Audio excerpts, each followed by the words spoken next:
The first story we're going to tell you is about the goose that laid the golden egg, and she already knows the story of the goose that laid the golden egg. Now the story of the goose that laid the golden egg was written by, everybody tell her. Aesop. And say Aesop, say Aesop. Aesop. That doesn't sound like a name, does it? Yeah, but it was a name. It was Aesop's name.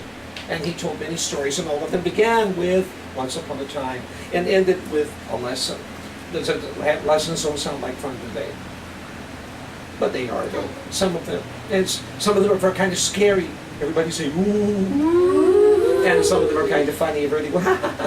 Okay, fine. And anyway, now we're going to tell you the story of the goose that laid the golden egg.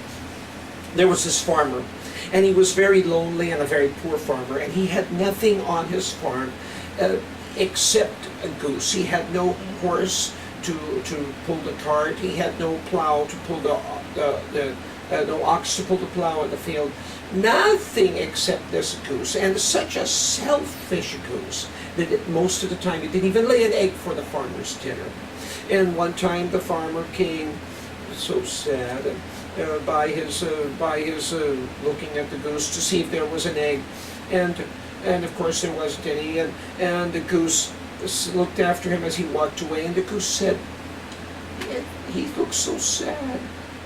It's all my fault, the goose said. I have been a thoughtless creature. Tomorrow I'll do better. I'll lay a nice fresh egg for his breakfast.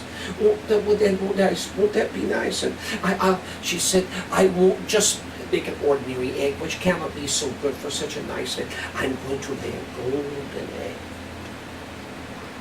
So then she said, and she just, all night she was sitting there dreaming about this wonderful golden thing she was going to hatch. Okay. In the morning, when the farmer came by all lonely and just wondering if maybe there might be an egg there, and he sat there, shining in the sunlight, an egg of gold.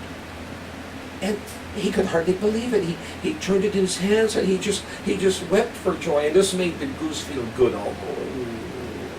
And then the goose said, tomorrow I'm going to do it again. And so tomorrow I'm going to make another beautiful golden egg.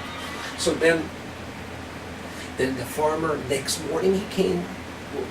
Yesterday he'd never had any kind of egg, like a normal egg, and now a golden egg yesterday. And next morning another golden egg there.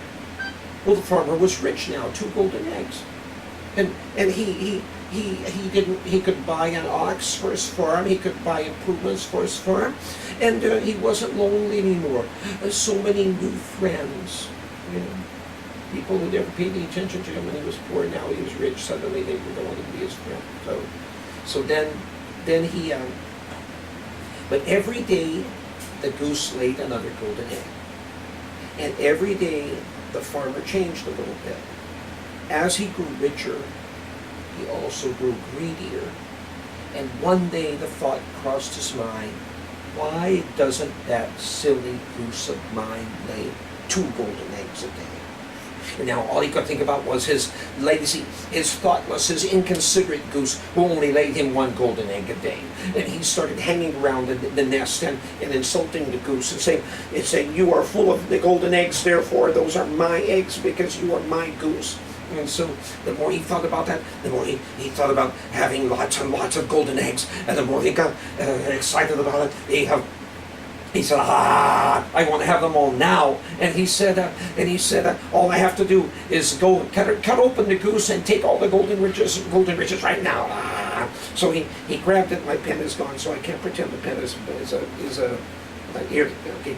He grabbed his knife, and he said, well, he got to go to get a butcher shop for a knife. So the goose was afraid. She was trembling, okay, and she had goosebumps all over her, okay. She was so scared, and then she said, oh, he wouldn't do this. She said, tomorrow I'm going to go back to laying ordinary eggs, okay, and no more golden eggs. Or if he's going to be this mean, scolding me and all, I'll go back to not laying any eggs.